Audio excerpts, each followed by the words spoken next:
그 주에 우리가 문상을 다녀왔는데 하여간 그 자매님 가족 전체가 교회에서 그렇게 많이들 한 30명 가신 것 같죠? 많이들 오셔서 이렇게 위로하시고 함께 또 예배도 드려주시고 그래서 많이 위로도 되고 이제 그 장례 절차나 모든 것들 또 그 다음에 뭐라 그러죠? 세 번 뭐 사모제라 그러나요? 그래서 같이 모여서 좋은 저기를 가졌다고 해서 원래는 이번 주에 다음 주죠 올라와서 함께 이렇게 교제하고 싶고 그랬는데 아마 그 가족들 중에 이제 올라오신 분들 뭐 이렇게 하느라고 이번 다음 주에는 못 오고 그 다음 주에 아마 오실 것처럼 얘기를 하셨습니다. 예, 아주 특별한 감사의 말씀을 전했고요. 오늘 저희가 살펴볼 하나님의 말씀은 시편 115편입니다. 시편 115편 1절서부터 18절까지 하나님의 말씀을 한번 살펴보려고 합니다.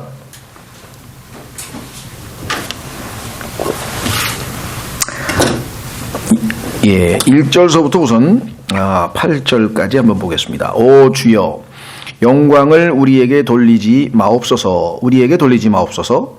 주의 긍휼과 주의 진리로 인하여 주의 이름에만 영광을 돌리소서. 어찌하여 이 교도들이 이르기를 그들의 하나님이 이제 어디 있느냐 하리이까? 오직 우리 하나님은 하늘들에 계시며 무엇이든지 친히 기뻐하신 일을 다 행하셨도다. 그들의 우상들은 자 여기에서 그들의 우상과 2절에 그들의 하나님과 대조되는 것이죠. 이스라엘 백성들은 살아계신 하나님을 섬기는 자들이고 그 이외에 나머지들은 이교도들로 그들은 우상들을 섬기는 자들입니다. 그래서 대조를 하고 있어요. 살아계신 참 하나님과 우상들과의 대조에 있어서 4절에 보시면 성경에 이 표현이 몇 번 나옵니다. 그들의 우상들은 은과 금이요 사람들이 손으로 만든 것이라. 그것들은 입이 있어도 말하지 못하고 눈이 있어도 보지 못하며 귀가 있어도 듣지 못하고 코가 있어도 냄새 맡지 못하며 손이 있어도 사용하지 못하고 발이 있어도 걷지 못하며 목구멍으로 말도 하지 못하느니라. 우상들을 만드는 자들도 우상들과 같으며 우상들을 신뢰하는 모든 자도 그와 같도다. 그래서 이제 9절서부터는 우상이 아닌 참 하나님을 섬기는 자들의 명단이 나와 있습니다. 그래서 대조를 하고 있죠. 자, 우선 여기 보시면 영광을 우리에게 돌리지 마소서. 이건 뭐 하나님 앞에 자기가 누구인지를 제대로 인식한 사람이라면 당연히 고백하는 거겠죠. 우리가 영광 받아야 될 것은 전혀 없다는 사실을 우린 너무나 잘 알고 있는 것이기 때문에 우리가 아니고 당연히 주의 이름에만 영광을 돌리게 해달라. 왜? 주님은 긍휼과 진리의 하나님이시지 않습니까? 그렇죠? 긍휼, 구원의 아주 이 기본 동기가 되는 것이죠. 하나님이 긍휼하신 성품이 아니라면 이 땅의 죄인들에게 관심을 가지셔야 될 이유가 없고 또 이 땅의 죄인들을 불쌍히 여기시는 마음이 있어야 되겠죠. 그럼에도 불구하고 하나님은 진리 하나님이시기 때문에 진리를 거슬러서 그 어떠한 일도 할 수 없습니다. 하나님의 진리에 따르면 우리는 다 하나님의 진노의 대상이요 하나님의 의에 의하여 정죄받을 수밖에 없는 존재라는 것이죠. 그러나 하나님의 긍휼로 말미암아 자신이 우리를 대신해서 직접 인간의 몸을 입고 오셔서 아들로 말미암아 하나님 앞에 직접 정죄받고 심판받고 우리를 하나님의 긍휼의 진노의 대상에서 긍휼의 대상으로 바꾸어 주신 것이죠. 어쨌거나 1절은 너무나 하나님을 섬기는 자들에게 있어서는 당연한 고백이 아닌가 싶습니다. 자, 그래서 어찌하여 이 교도들이 이르기를 그들의 하나님이 이제 어디 있느냐 하리까. 어쩌면 이 이스라엘 사람들이 바벨론 포로에서 돌아온 다음에 아마 이 교도들이 유대인들을 향해서 도대체 니들은 하나님이 어디냐 신이 왜 자신들은 다 신이 눈에 보이는 형상으로 다 세워져 있죠. 어딜 가나?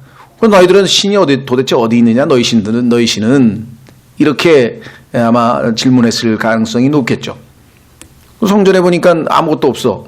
신이 안 보인다는 거지. 뭐 다곤이면 다곤 신상이 있고 뭐 무슨 신상이 있어야 될 거 아니야.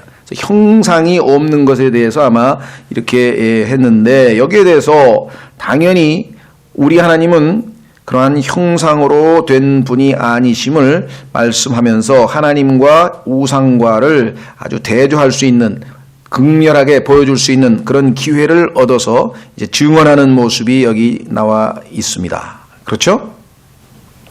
그러면서 하나님은 어떠한 성품을 지니신 분이신지, 하나님이 어디 계신지는 뭐 말할 것도 없고 어떠한 분이신지까지를 한꺼번에 증언하는 그런 내용으로 기록되어 있습니다. 그래서 1절서부터 3절까지는 한 말씀으로, 한마디로 하면은 우리 하나님은 하늘에서 다스리는 분이시다. 3절에 보니까 오직 우리 하나님은 하늘들에 계시며 너희 우상들처럼 땅에 나무로 돌로 은으로 금으로 만들어 세워놓은 것과는 다르다 얘기를 했고, 그분은 무엇이든지 친히 기뻐하신 일을 다 행하셨도다. 그분의 왕좌는 저 우주의 가장 높은 영광스러운 왕좌요, 그분은 진리와 긍휼이라고 하는 기초 위에서 다스리는 놀라우신 분이시요. 그렇죠? 예, 이 모든 것들은 하나님께서 스스로 자신이 원하시는 대로 언제든지 자신의 뜻을 펼치실 수 있는 주권자이심을 선포하는 거예요. 그래서 여기 보니까 기뻐하신 일을 다 행하셨도다. 신약에서도 보면은 우리의 구원도 하나님께서 기뻐하시는 일을 행하신 것이고 그 내용을 바울에게 계시하셨다. 이렇게 성경에 말씀하는데요. 확인해 보겠습니다. 갈라디아서 1장 15절. 갈라디아서 1장 15절로 가시면 갈라디아서 1장 15절서부터 보시면 갈라디아서 1장 15절에 그러나 내 어머니의 태에서부터 나를 구별하시고 자신의 은혜로 나를 부르신 하나님께서 자신의 아들을 내 안에 계시하사 내가 그분을 이교도들 가운데 선포하는 것을 기뻐하실 때에, 하나님이 기뻐하시는 일은 이루어지죠. 그래서 내가 즉시 혀들과 은연하지 아니하였고 쭉 하면서 하나님의 뜻을 수행하는 도구로 자기가 쓰임을 받았음을 간증하고 있는 모습이 여기에 분명하게 나오고 있습니다. 그렇죠? 우리 하나님은 이런 분이시다. 우리 하나님은 이와 같은 분이시다. 한마디로 하늘에서 온 우주를 다스리고 계시는 주권자이시다. 자신의 기뻐하시는 뜻을 언제든지 행하시는 분이시다. 이것을 아주 선포하고 우상은 그렇지 못하다. 이렇게 지금 얘기한 거죠. 여기서 한 가지 짚고 넘어갈 것은 2절에 보면요. 그들의 하나님이 이제 어디 있느냐라고 던지는 이 의문과 질문은 마귀의 속성 가운데 하나입니다. 창세기 3장 1절에 보면은 하나님께서 정말로 그렇게 말씀하시더냐 하면서 처음부터 질문과 의심을 던졌던 마귀는 늘 하나님에 대해서 이렇게 부정적인 시각을 갖고 있죠. 그래서 욥기에서도 보면은 하나님께서 욥을 그렇게 축복하셨는데 욥이 그 정도 하나님 평가하시는 정도의 사람이 아니면 무엇이겠습니까? 아무리 하나님이 잘해주셨으니까 그런 거 아니겠습니까? 하면서 하나님 앞에 의문을 제기하는 모습이 사탄의 아주 전형적인 특징으로 쭉 나와 있죠. 예수님을 시험할 때에도 네가 하나님의 아들이거든 이렇게 해서 살살 꼬이는 그런 장면들을 우리가 성경에서 늘 볼 수 있습니다.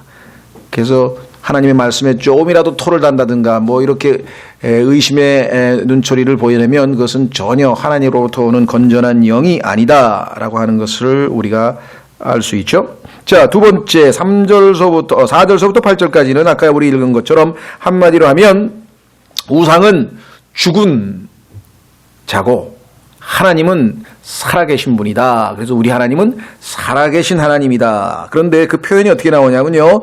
여기 보면은 손으로 만든 것이라면서 입, 눈, 귀, 코 뭐 이렇게 해서 쭉 얘기를 하잖아요. 그렇죠? 예. 이스라엘이 가장 하나님 앞에 크게 지은 죄가 바로 이 우상 숭배라고 하는 것을 우리가 잘 아는데 결국은 그로 말미암아 바벨론으로 포로로 사로잡혀가서 바벨론에서의 70년간의 포로 생활을 끝내고 그 이후에는 이스라엘 사람들은 우상 숭배의 죄는 더 이상 짓지 않았습니다. 아주 혹독한 대가를 치른 것이었죠. 예, 그래서 여기 보시면 이제 우상에 대해서 이스라엘 백성들은 확실하게 알았어요. 여기 나와 있는 것처럼 입이 있어도 말도 못하고 눈이 있어도 듣지도 못하고 쭉 이야기를 하는 것을 보게 됩니다. 그래서 하나님은 입이 있으신 분이죠. 그래서 하나님은 입으로 말씀하시고 또 약속도 하시고 그 다음에 언약도 체결하시고 인도도 하시고 그 다음에 용기도 북돋워 주시고 하나님께서 우리에게 하실 수 있는 것 우상들은 하지 못하지만 눈으로 하나님께서는 우리를 지켜보시죠. 그래서 보호하시고 그 다음에 이렇게 해서 어디 빗나가는 데 없나 하고 감독하시는데요. 확인해 보겠습니다. 시편 32편 8절 시편 32편 8절에 보시면 내가 너를 훈계하며 내가 가야 할 길로 너를 가르치고 내 눈으로 하나님께서 자신에 대해서 내 눈으로 너를 지도하리로다 그렇게 말씀했죠. 그렇죠? 분명히 눈에 대한 언급이 나옵니다. 그 다음에 찾지는 마세요. 시간이 없으니까 제가 읽어드립니다. 베드로전서 3장 12절에도 주의 눈은 의로운 자들 위에 거하며 그분의 귀는 그들의 기도에 열려 있으되 주의 얼굴은 악을 행하는 자를 대적하느니라 이렇게 나와 있죠. 그뿐만 아니라 주의 귀는 항상 우리의 그 기도를 들으시는 분이시라고 성경에 곳곳에 언급되어 있는 것을 우리가 볼 수 있죠. 제가 읽어드립니다. 시편 34편 15절에 주의 눈은 의로운 자들 위에 머무르며 그분의 귀는 그들의 부르짖음에 열려 있도다 이렇게. 그런데 열왕기 18장에 보면은 이 바알의 제사장들이 하늘을 향해서 바알의 제사장에게 울부짖으면서 뭐 좀 해달라고 어떻게 해보라고 했을 때 전혀 응답이 없어서 듣지 못하는 것 잘 아시죠? 예. 그뿐만 아니라 주님은 코로 냄새도 맡으십니다. 우상들은 코로 냄새도 못 맡아요. 그런데 코로 냄새를 맡으신 분, 창세기 8장에 노아가 드린 그 향기로운 그 제사를 흠양하시는 모습이 나오죠. 그래서 에베소서 5장 2절에 보면 예수님께서 향기로운 냄새의 헌물과 희생물로 자신을 하나님께 드렸다. 예수님께서 드리신 그 향기로운 냄새의 헌물이라는 표현을 썼어요. 하나님은 향기를 좋아하시고 그래서 이 고기 굽는 그 향기로운 냄새를 흠양하는 것 제물을 드릴 때마다 언급이 나오죠. 빌립보서 4장 18절에서도 여러분과 제가 헌금하는 것도 그게 물질인 것 같지만 하나님께는 영적인 희생물로 향기로운 것이라고 성경에 말씀을 했어요. 얼마나 감사한 일입니까? 그렇죠? 우리가 생각할 때는 물질적인 것 같지만 하나님은 그것을 향기로운 냄새로 받으시겠다. 확인해 보겠습니다. 빌립보서 4장 18절. 그러니까 헌금을 할 때에는 다른 차원이 아니라 하나님께서 이것을 통해서 향기를 맡으시고 기뻐하시고 기분이 좋으시겠다라고 하는 그 동기에서 헌금을 한다면 올바른 동기고 그 이외의 다른 동기는 하나님 앞에 합당하지 않다. 빌립보서 4장 18절에 오직 내게는 모든 것이 있고 또 풍부하니라 에바브로디도 편에 너희가 보낸 것들을 받았으므로 내가 풍족한데 이것은 달콤한 냄새의 향기요 받으실 만한 희생물이며 하나님을 매우 기쁘게 한 것이니라. 형제 어려울 때 우리가 조금씩 하는 그 헌금 그것 하나님 앞에 드리는 얼마 안 되는 그 헌금 그것마저도 하나님께서는 얼마나 기쁘게 영적인 희생물로 받으시는지 모른다라고 성경에 분명하게 말씀을 하신 것을 확인해 봅니다. 그 다음에 다시 돌아오면 눈이 이번에는 손이네요. 손. 시편 115편에 보니까 손이 있어도 사용하지 못하는다고 7절에 나와 있네요. 근데 하나님은 손가락으로 우주 만물을 창조했다고 시편 8편 3절에 나오죠. 하나님의 손가락으로 만드신 것을 내가 보니 참으로 기가 막히고 막 감탄을 하면서 시편 기자가 기록한 건 나왔잖아요. 그렇죠? 그뿐이 아닙니다. 이사야서 53장 1절에는 주의 팔로 우리를 구원하셨다는 표현이 나오고요. 등등등등 성경에 보면은 주님의 손과 팔이란 표현이 얼마나 자주 나옵니까? 우상은 손이 있어도 사용하지 못한다라고 했으니 얼마나 우상과 하나님과의 차이가 큰가. 그뿐이 아니라 발이 있어도 걷지 못한다고 얘기를 했는데 성경에 보니까 우상들은 사람들이 그 우상을 메고 가야 돼요. 어디로 옮기려면. 그렇죠? 예. 우상을 갖다 들고 옮겨야 돼. 그런데 성경엔 하나님은 우리를 인도하시고 데리고 가시고 우리와 함께 걷기도 하고 동행하기도 하시고 우상과 하나님과의 차이를 우리는 분명하게 볼 수 있습니다. 그래서 걷지도 못하고 목구멍으로 말도 하지 못하는도다 이렇게 말씀을 했네요. 그래서 우리 그리스도인들은 당연히 하나님의 뭡니까? 형상대로 지음받은 하나님을 두려워하고 하나님을 믿는 사람들이고 경배하는 사람들이니까 하나님 같이 말도 손도 귀도 입도 다 사용할 수 있어요. 반면에 마귀의 자녀들은 전혀 그러하지를 못합니다. 한번 확인해 보겠습니다.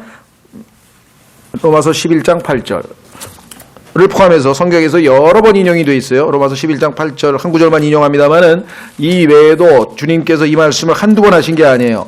구약 성경을 인용하셨는데 로마서 11장 8절 이것은 기록된 바 하나님께서 그들에게 잠들게 하는 영과 보지 못할 눈과 듣지 못할 귀를 주셨다 함과 같으니라.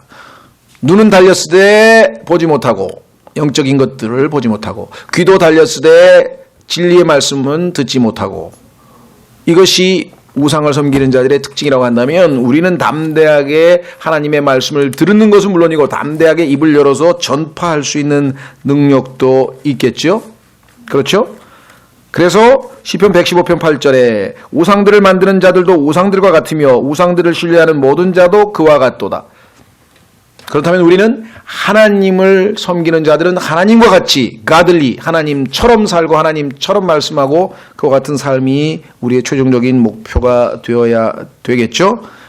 그래서 결국은 점점 우리의 영적인 감각들이 손으로 만지고 눈으로 보고 귀로 듣고 이것을 우리가 오각이라 그러죠. 청각, 시각, 촉각, 미각, 그다음에 후각 이 5가지 감각을 가지고 있는 우리인데 우리에게는 영적인 감각이 있어서 하나님과 관련된 것들을 다 캐치해낼 수 있어요.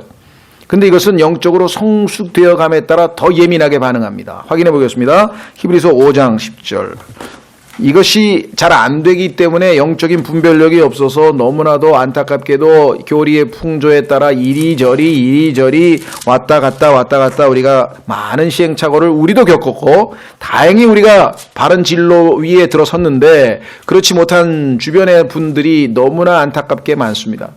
여전히 방황하고 있는 우리 주변에 진리를 알지 못하는 분들을 보게 되면 우리는 결코 우월감이나 또 어떤 그런 것보다는 정말 안타까워. 우리도 과거에 그렇게 방황하다가 어느 날 주께서 올바른 성경을 알게 하시고 올바른 진리를 알게 하셔서 눈을 뜨고 보니 과거에 우리가 얼마만큼 영적인 소경이었고 영적인 감각이 둔감했는지 불감증까지는 안 갔더라도 굉장히 둔감했다. 그렇죠? 확인해 보겠습니다. 히브리서 5장 10절 히브리서 5장 10절 하나님에 의해 멜기세덱의 계통에 따른 대제사장이라 불리셨느니라. 멜기세덱에 관하여는 우리가 말할 것이 많으나 너희가 듣는 것이 어떻다고요? 둔함으로 말하기 어려우니라. 시간으로 보건된 너희가 마땅히 가르치는 자가 되었어야 할 터이나 하나님의 말씀들의 첫째 기초 원리들을 남에게 다시 가르침을 받아야 할 필요가 너희에게 있나니 너희가 단단한 음식이 아니라 젖을 필요로 하는 자가 되었도다. 젖을 사용하는 자마다 갓난아임으로 의의 말씀에 능숙하지 못하니라. 그러나 단단한 음식은 장성한 자들에게 속하나니 그들은 그것을 사용하여 자기의 뭐라 했습니까? 감각들을 이것은 우리의 신체의 오각을 얘기하는 게 아니라 영적인 감각을 얘기하는 거겠죠. 자신의 감각들을 단련시킴으로 영적인 감각이 단련되어서 성숙한 사람은 무엇이 선한 것이고 무엇이 악한 것이고 무엇이 나에게 유익한 것이고 무엇이 하나님에게 유익한 것이고 무엇은 유익하지 못한 것이고 나쁜 것이고 이거를 분별해내는 영적 감각이 생기는 것이에요. 자, 균형 잡힌 감각이 생기겠죠. 자, 그래서 우리는 다시 이제 두 번째 단락으로 갑니다. 9절서부터 15절까지는 제공하시는 하나님. 그래서 God the provider. 이 말은 뭔가를 우리에게 항상 제공해 주시는 하나님이 한마디로 하면. 자, 한번 확인해 보겠습니다. 9절. 오 이스라엘아 너는 주를 신뢰하라. 그분은 그들의 도움이시오 그들의 방패시로다. 첫 번째 대상은 누구냐? 이스라엘이에요. 이교도들하고는 다르죠. 두 번째는 오 아론의 집아 주를 신뢰하라. 그분은 그들의 도움이시오 그들의 방패시로다. 여기서 왜 갑자기 아론의 집이 나왔냐면요. 하나님의 제사장으로서 마땅히 백성들을 하나님 앞에 바르게 인도해야 될 자들이 이교도들을 섬기는데 앞장서고 타락하고 엘리의 아들들서부터 시작해서 얼마나 많이 빗나갔는지를 우리가 잘 알죠. 그래서 돌이켜서 이제는 바르게 하나님을 섬겨야 될 입장에 놓인 자들이기 때문에 특별히 아론의 집안을 또 언급했습니다. 그뿐만 아니라 주를 두려워하는 자들아, 이들은 이방인들 가운데에서 이제 돌이켜서 주님을 두려워하게 된 사람들이고, 결국은 이들은 계시록에 가면 마지막 때에도 이제 그 유대인들을 통해서 돌아오게 될 이방인들을 언급합니다. 그러니까 이스라엘이든 이스라엘의 영적 지도자인 이 아론의 집이든 주를 두려워하는 자들, 이방인들 가운데 주님을 따르는 자들, 이런 자들이 다 한꺼번에 똑같은 표현으로 나와 있어요. 그것은 뭐냐? 그들의 도움이 되신다. 그런 자들을 도우신다, 하나님은. 뿐만 아니라 두 번째는 보호하신다. 방패라 그랬죠? 그래서 9절에도 그들의 방패시로다, 10절에도 그들의 방패시로다, 11절에도 그들의 도움이시오, 그들의 방패시로다. 그러니까 11절에서 우리가 얻을 수 있는 교훈은, 주를 두려워하는 자들의 첫 번째 특징은 뭐냐면은 그분을 신뢰하는 것입니다. 두려워한다고 하는 것은 무서워서 벌벌 떨고 막 그냥 어떻게 하면 벌 받으면 어떡하지 하고 막 불안 초조하고 이런 것이 아니라, 그분의 위험 앞에 마땅히 그분의 존엄성을 드높이고 두려워하는 거죠. 그분의 어떠하심 앞에, 그분의 존재 앞에. 그렇죠? 그래서 욥기 37장에 보면은 그분께는, 주님 앞에는 두려운 위험이 있도다. 그것을 의식할 줄 아는 자세를 두려워하는 거라 그래요. 확인해 보겠습니다. 욥기 37장에 보면은 엘리후의 고백을 통해서 우리가 하나님 앞에서는 두려운 위험이 있으신 분이시구나, 만홀히 여기거나 방자히 여기거나 가볍게 대할 분이 아니시다, 이 말이에요. 그렇죠? 요즘에 너무 하나님에 대해서 친밀성을 강조하다 보면 그냥 뭐 헬로우 데디 정도로 얘기하려고 하는데, 하나님이 우리가 헬로우 데디 할 정도의 그런 대상이십니까? 하나님과 친밀하다고 하는 것은 하나님을 가벼이 여긴다고 하는 것은 별개 문제죠, 당연히. 욥기 37장 22절, 좋은 날씨가 북쪽에서 나오나니 하나님께는 두려운 위험이 있느니라. 두려운 위험이 있다. terrible majesty인데요. 이 terrible이라고 하는 두려운이라는 단어의 명사가 테러예요. 요즘은 테러가 이 나쁜 뜻으로 쓰이죠. 테러, 공포. 그런데 하나님은 딱 가면 그분에게는 누구든지 그분 앞에 가면 공포심을 자아낼 정도로 두려운 위험이 계신 분이에요. 그래서 신약 성경에서는 the terror of the Lord, 주의 두려우심을 내가 알기 때문에 내가 너희에게 권면하는데 그리스도의 심판석에 대해서 준비하라 하고 바울이 고린도후서 5장에서 얘기하잖아요. 주의 두려우심을 알기 때문에 믿는 그리스도인에게도 너희는 네가 비록 은혜로 구원을 받고 거저 구원을 받아서 지옥의 형벌로부터 면했다 할지라도 너의 행실 하나하나가 하나님 앞에 다 평가받을 그 그리스도의 심판석이 있음을 알기에 내가 너의 인생이 하나님 앞에 어떤 자세로 살아야 되는지를 내가 반드시 알리겠다. 주의 두려우심을 알므로 내가 경고하노라. 이렇게 얘기를 하고 있다. 자, 그래서 우리는 다시 돌아오셔서 12절. 이 12절 생각하면 개인적으로 우리가 얼마나 참 감사한지 모르겠어요. 주께서 우리를 깊이 생각하셨으니 그분께서 우리에게 복을 주실 것이요. 이스라엘 집에도 복을 주시고 아론의 집에도 복을 주시려다. 작은 자든 큰 자든 주를 두려워하는 자들에게 그분께서 복을 주시려다. 똑같은 대상 세 번이 또 반복되죠.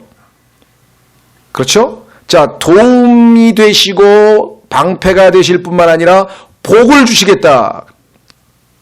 더더군다나 이방인들 가운데는 작은 자든 큰 자든 무슨 집안이 좋고 학력이 좋고 무슨 권력이 있고 뭐가 있고 뭐 외모가 뭐 얼짱이고 뭐 몸짱이고 이게 중요한 게 아니라 하나님 앞에서 작든 크든 그게 중요한 게 아니라 주를 두려워하는 마음으로 신뢰하는 모든 사람들에게 하나님께서 복을 주시겠다. 이렇게 약속을 하셨는데 주께서 우리를 깊이 생각하셨다 그랬어요. 하나님은 우리가 진토로 된 자들임을 알고 나약함을 알고 모든 것을 다 알고 계시죠.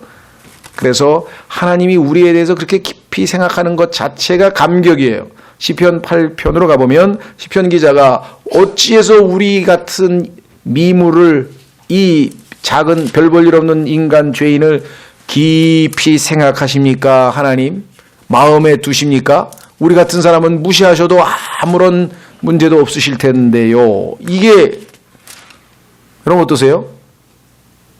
그거 하나만이라도 평생 감격하고 살아야 되지 않나요?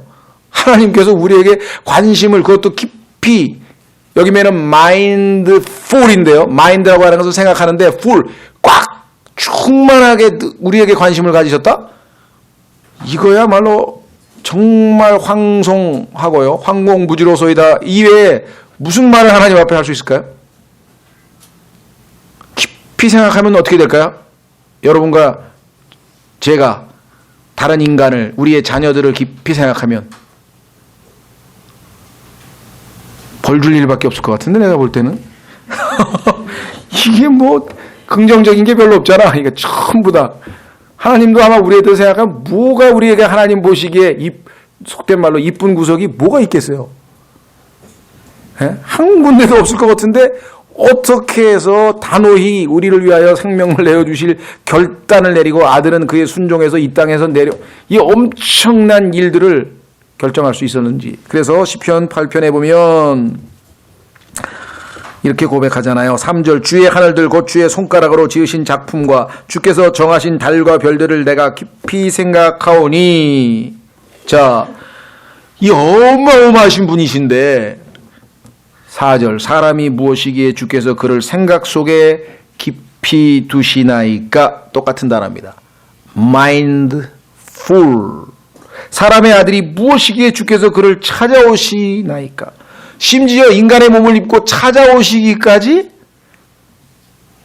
어찌 이런 일이 있을 수가 있습니까? 하면서 쭉 고백을 하게 됩니다. 이거 한 가지만 해도 우리는 살아야 될 이유가 있는 것이죠. 그렇죠? 하나님께서 우리에 대해서 우리가 우리 자신을 비하하는 것과 우리가 겸손한 것과는 별개 문제예요. 겸손할수록 더 의지를 가지고 하나님을 섬기고 살아야겠다는 각오를 다져야지, 나 같은 건 죽어 마땅해 하고 몸이나 그냥 그 카이스트 학생처럼 집어 막 던져가지고 죽음, 그런 짓 하면 그거는 겸손한 게 아니죠. 그거는 자기 비하 아니에요. 하나님은 나를 이렇게 소중히 여기는데 내가 나를 비하하면 어떻게 되는 거예요? 그건 겸손이 아니지. 여기도 보세요. 깊이 생각하셨으니 주께서 우리에게 복을 주실 것이요. 복을 준다는 bless라고 하는 단어는요, bleed, 피를 흘린다는 어원에서 나온 단어입니다. 하나님께서 피를 흘려야 우리에게 복이 임하는 거예요. 예? 그 이외에는 다른 복이 없어요. 피 안 흘려도 그냥 돈만 많이 주시면 되는데, 건강만 주시면 되는데, 그런 분들이 있는데, 그건 피상적인 복이고요. 외형적인 복이고, 진짜 복은 피를 흘릴 때 우리에게 임하는 영적인 복들을 얘기할 때 우리가 진짜 축복이라고 그러죠. 그래서 13절, 작은 자든 큰 자든 주를 두려워하는 자들에게는 그분께서 복을 주시리로다. 이 분은 주시는 분이셔요. 축복을 주시는 분이시고 주시는 분이시고 주시는 분이시고 모든 것을 주시는 분이시다라고 했습니다. 그렇죠? 자, 마지막 네 번째 문단은 뭐냐? 16절서부터 18절인데 이분이야말로 다스리는 주권자이신 분이시오. 살아계신 하나님이시오. 모든 것을 제공하시는 하나님이시라고 한다면 결론적으로 당연히 우리의 경배와 찬송을 받으시기에 합당한 하나님이라고 하는 것이 결론이겠죠. 16절서부터 하늘 곧 하늘들은 주의 것이로되 주께서 땅은 사람들의 자녀들에게 주셨도다. 아시다시피 하나님께서 인간에게 정해준 범위는 새들이 날아다니는 그 대기권, 보통 우리가 스카이라고 하는데요. 스카이. 요즘 보니까 뭐 스카이 하면 뭐 서울대학교하고 고려대학교하고 Y가 연세대학교 해가지고 스카이 대학을 가야지 우리나라에서는 뜬다 그러는데, 스카이 대학 가봐야 스카이에 머무는데요. 그 위로 올라가면 헤븐이에요. 셋째 하늘로 올라가면. 스카이만 가면은 아무 소용도 없어요. 땅이야. 하나님 보시기에는 그 스카이도 땅에 속한 것이야. 거기까지는 땅이야. 대기권까지는. 넘어가면서부터 헤븐이라고 불려요. 제대로 된 하늘이죠. 그래서 우주 공간을 둘째 하늘이라 그러고, 그 둘째 하늘과 셋째 하늘을 경계짓는 엄청난 깊음이라고 하는 엄청난 표면이 얼음이 얼려 있고 시간이 정지된 곳, 계시록의 유리바다라고 알려져 있는 창세기 1장 2절의 깊음이라고 알려져 있는 그 엄청난 것을 뚫고 셋째 하늘에 가야 하나님이 계신 그곳에 도달할 수 있습니다. 그러니까 하나님, 여기 있잖아요. 하늘 곧 하늘들은, 왜 그런 줄 아세요? 스카이는 아니고 하늘들 위, 땅은 첫째 하늘에 속한 것. 자, 죽은 자들은 주를 찬양하지 못하며, 죽은 자들은 아까 우상과 우상을 섬기는 자들을 통칭해서 죽은 자들이라고 표현했어요. 그 자들은 주를 찬양하지 못하며 적막한 곳으로 내려가는 자도 다 그러하는도다. 적막한 곳, silence. 아까 얘기했지만 우상도 말 없죠? 죽은 자들, 영적으로 죽은 자들 말할 수 있습니까? 없습니까? 입이 있어도 말을 못한다 그랬잖아요. 단 하나의 진리도 말할 수 없는 그러한 자들이라고 성경에 분명하게 말씀했고, 이러한 자들을 신약 성경에서는 영적으로 죽은 자들이라고, 죄와 허물로 죽은 자들이라고, 죽어있는 자들이라고 이야기하고 있음을 우리가 잘 알고 있습니다. 그렇죠? 자, 그래서 이제는 18절에 그러나 우리는 지금부터 영원토록 주를 찬송하리로다. 죽은 자들과 다른 것은 뭐냐? 살아있다고 하는 것은 뭐냐? 하나님 보시기에 이 땅에서 주를 찬송할 줄 아는 자들이 진짜 살아있는 자들인데, 여기 보시면 주를 찬양하라. 찬양하라고 하는 것은 주님께서 우리에게 해주신 모든 것들에 대해서 감사를 입술로 표현할 때 그걸 찬양이고요. 우리가 노래라고 하는 개념은 꼭 들어가 있는 건 아닙니다. 노래로 표현할 수도 있고 아니면 말로 표현할 수도 있고 시로 표현할 수도 있습니다. 다만 여기서 찬송하라고 하는 표현이 우리가 일반적으로 얘기하는 것처럼 노래 부르는 것과는 달리 참 이 번역이 제일 어려워요. 이게 bless예요. 아니 하나님이 우리를 복을 빌어 주시는 거냐? 그렇죠. God bless us. 그래서 아까도 하나님이 blessing을 주신다고 얘기를 했는데, 우리를 복 주신다고 했는데, 이번에는 우리가 하나님을 복을 준다는 게 성립이 될까요? 그러니까 여기서는 할 수 없이 번역을 그렇게 할 수가 없는 거예요. 우리로부터 하나님께서 우리에게 할 때에는 복을 주신다 또는 축복해 주신다 이렇게 표현이 되는데, 우리가 하나님을 bless 할 때는 뭐냐? 이 bless의 핵심은 행복하다는 뜻이거든요. 그러니까 우리가 하나님을 행복하게 해드리는 차례야 이번에는. 그런데 그 단어는 영어로 똑같아. 우리말로는 할 수 없이 그것을 찬송하다. 그래서 옛날 성경에는 아마 송축하다로 돼 있을 거예요. 송축하다. 근데 우리말로는 이제 송축하다는 말이 너무 좀 또 종교적인 냄새가 나니까 찬송하다고 했는데, 일반적으로 우리가 찬송 부른다의 찬송가의 찬송하고는 달라요. 하나님을 우리가 입으로 영광을 돌리고 그분께 모든 영광을 돌림으로써 하나님을 행복하게 해드리는 것, 그것이 bless예요. 이번에는 우리가 하나님을 bless 해드리는 거예요. 엄청난 일이. 그렇죠? 자, 그래서 한마디로 하면은 모든 영광과 찬양을 그분께 돌려서 우리의 기쁜 마음과 감사하는 순종을 통해 하나님을 기쁘시게 해드리는 행위, 그것을 bless라 그래요. 영어로는 단어가 똑같아. 그러니까 이게 참, 하나님이 우리를 bless 하시는 건 이해가 되는데, 우리가 하나님을 bless 한다? 성경에 보면은요, blessed are the name of the Lord. 주의 이름은 송축받으시리로다. bless라고 하는 말이 하나님이 송축받으신다는 얘기가 자주 나와요, 성경에. 왜? 하나님은 온 우주에서 복의 근원이 되시고 모든 행복을 하나님에게 있기 때문에 그런 표현이 쓰입니다. 그래서 영적으로는 이게 영어로는 같은 단어라는 것 기억하시면 되겠네요. 자, 이래서 우리는 오늘 결론 내립니다. 모든 것을 통치하시는 하나님, 살아계신 하나님, 우상과는 달리, 그래서 말씀하시고 도우시고 보호하시고 행하시는 하나님, 그리고 모든 것을 제공하시고 주시는 하나님, 마땅히 우리의 경배와 찬양을 송축을 받으시기에 합당하신 하나님, 이것이 오늘 이 말씀을 통해서 우리가 배워야 될 하나님이시다. 이런 하나님을 섬기게 된 특권과 우리의 그 행복한 처지로 인해서 우리가 하나님께 기도하는, 감사하는 시간을 좀 갖고 기도하겠습니다. 오늘 이 시간 본문을 통해서 하나님께 기도하겠습니다.